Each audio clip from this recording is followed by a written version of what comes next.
अब हम लोग करते हैं JEE एडवांस 2024 2024 पेपर 1 का क्वेश्चन नंबर 4।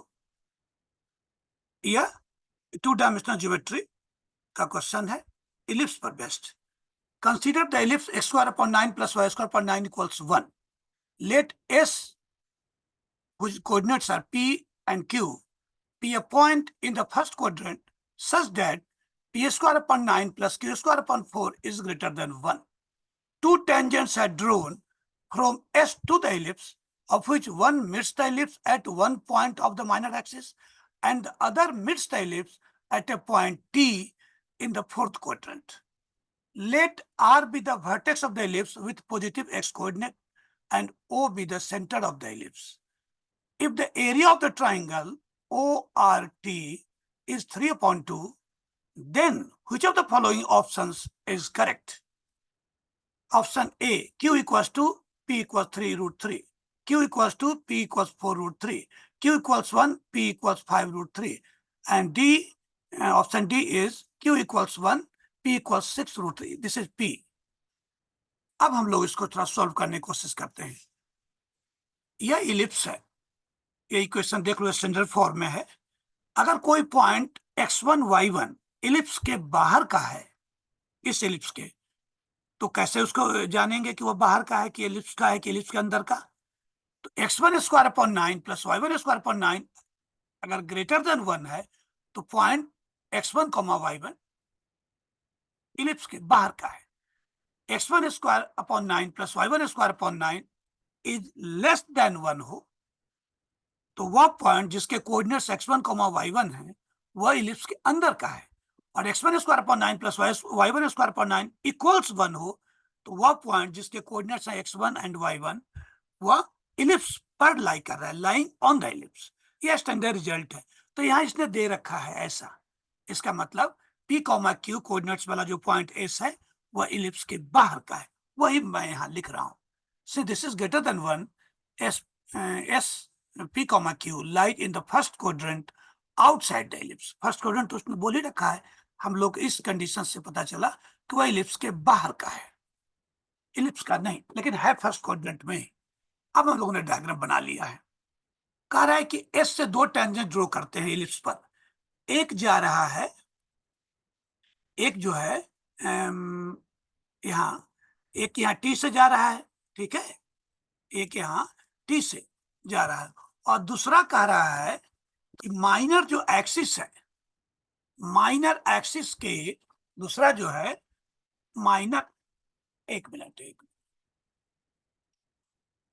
दूसरा जो है, दूसरा टेंजेंट माइनर एक्सिस के एक एंड पॉइंट, माइनर एक्सिस इसको बोलते हैं, उसके दो एंड पॉइंट्स है यह और यह, इसको बोलते हैं मेजर एक्सिस के दो एंड पॉइंट्स है यह और यह। मेजर एक्सिस के एंड पॉइंट्स को वर्टिसेस भी बोलते हैं। यह जो वर्टेक्स है यह पॉजिटिव एक्स कोऑर्डिनेट वाला है और यह जो वर्टेक्स है इसका एक्स कोऑर्डिनेट नेगेटिव है। तो हम लोग को जो दिया हुआ था कि आर जो है सो पॉजिटिव एक्स कोऑर्डिनेट वाला वर्टेक्स है, इसकी बात कर रहा है। यह 3,0 है और यह 0,2 है, यह जो एक one and point of minor axis है। तो यह जो एस से इस पर टेंजेंट है, एक इससे जा रहा है और एक फोर्थ क्वाड्रेंट से गुजर रहा है, लेकिन वो टेंजेंट है इलिप्स के। उस पॉइंट को टी मान लिया, उसके कोऑर्डिनेट्स को हम लोगों ने x1 y1 माना है यहाँ।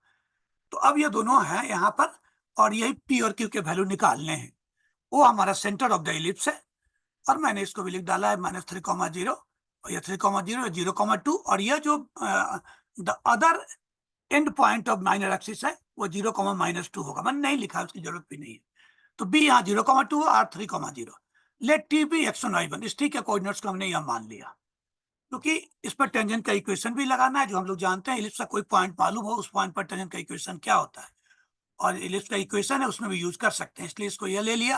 और जब यह इलिप्स का पॉइंट है तो इलिप्स के इक्वेशन को सेटिस्फाई करेगा। तो इलिप्स के इक्वेशन x1 की जगह x की जगह x1 और y की जगह y1 हमने डाल के लिख डाला। ये हमारा इक्वेशन 1 है, रिलेशन 1 है, यूज करना हो करेंगे।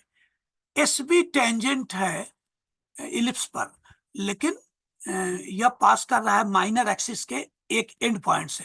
इसका मतलब एस बी परपेंडिकुलर है वाई एक्सिस के, एस बी परपेंडिकुलर है वाई एक्सिस के और जब एस पी वाई एक्सिस के परपेंडिकुलर है तो एस बी पैरेलल हो गया एक्स एक्सिस के। इसका मतलब एस बी के सारे पॉइंट्स के वाई कोऑर्डिनेट सेम होंगे, इक्वल होंगे। तो बी एक ऐसा पॉइंट है इस लाइन का जिसका कि वाई कोऑर्डिनेट 2 है, तो एस का भी वाई कोऑर्डिनेट 2 हो गया, यानी क्यू भी 2 हो गया। तो इससे हमारे क्यू की वैल्यू निकल गई, इसको रिलेशन 2 लिख डाला। अब एरिया ऑफ ट्राइंगल ओटीआर 3/2 दिया हुआ है, 3 इस ट्राइंगल का एरिया 3/2। तो ठीक है, कोऑर्डिनेशन x1 y1 r के 3,0 और o के 0,0। तो 3 अगर xy प्लेन के 3 पॉइंट्स गिवन हो, x1 y1 x2 y2 x3 y3, तो उसके एरिया का फॉर्मूला यह होता है उस ट्राइंगल, हाफ मॉडुलस के अंदर डिटरमिनेंट है x1 y1 1 x2 y2 1 x3 y3 1। तो यहाँ पर यही फॉर्मूला यूज हुआ है। ओ के लिए 001 30, यहाँ पर एबीसी मैंने लिख डाला फॉर्मूला, 0t और r के कोऑर्डिनेट्स हैं, इस पर से डाल दिया, इसको सिंप्लीफाई करा तो ये आया 3 मॉड के बाहर निकल गया, हाफ से 2 कैंसिल, तो मॉड ऑफ y1 इक्वल्स 1 हुआ। लेकिन x1 y1 पॉइंट कहाँ लाई कर रहा है? फोर्थ क्वाड्रेंट में। तो फोर्थ क्वाड्रेंट का कोई भी पॉइंट हो उसका y कोऑर्डिनेट नेगेटिव होगा, x कोऑर्डिनेट पॉजिटिव, तो y1 नेगेटिव हुआ। तो मॉड ऑफ y1 1 है तो y1 -1 और x1 पॉजिटिव आएगा, वो आगे निकलेगा। अब 1 और 3 से इसको 3 लिख डालो, 1 हमारा यह है, इन दोनों को यूज करते हैं, इस y1 की इस वैल्यू को यहाँ सब्स्टिट्यूट करते हैं, तो यहाँ कर रहे हैं, तो इससे हमारा x1 निकल गया, x1 स्क्वायर निकलेगा हमारा, है ना, 27/4।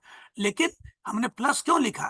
क्योंकि x1 पॉजिटिव है, फोर्थ क्वाड्रेंट के पॉइंट का x कोऑर्डिनेट है वो पॉजिटिव होता है, x1 भी निकल गया हमारा। अब चलते हैं, अब टेंजेंट की इक्वेशन जो हम लोग जानते हैं, इलिप्स के टेंजेंट की इक्वेशन, वह पॉइंट इलिप्स का x1 y1 हुआ, जिस उस पर टेंजेंट की इक्वेशन यह होती है x x1 upon a square यानी 9 plus y y1 upon b square यानी 4 इक्वल्स 1।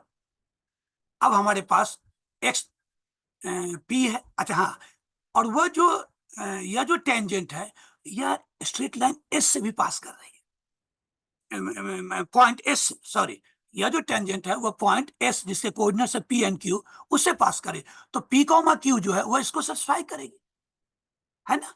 तो इसमें x की जगह p और y की जगह q सब्स्टिट्यूट कर दिया। अब और भी चीजें हमें मालूम है, q हमें निकल चुका है 2, y1 निकाल चुके हैं -1, x1 भी निकाल चुके हैं 3√3 पीछे। तो अब इससे हम लोग केवल p ही अननोन है, यहाँ ये सारे वैल्यू मैंने लिख डाले, तो p यह निकला 3√3। अब q पहले ही से निकल चुका था 2, p अब निकला, अब यह वाला एक ही ऑप्शन है a, तो हमारा a करेक्ट हुआ। तो इस तब यह सवाल जो है बन गया, ठीक है। और मैं एक सपोर्ट एक्सपेक्ट करता हूँ तुम लोगों से, यह रिक्वेस्ट भी है, मैं बहुत इधर रिसेंटली वीडियो डालना मैंने शुरू करा है, सारे तरह के वीडियो डालूंगा, और तो इसलिए एक सपोर्ट की जरूरत है, मैं थोड़ा लेट हूँ इस तरह। Thank you.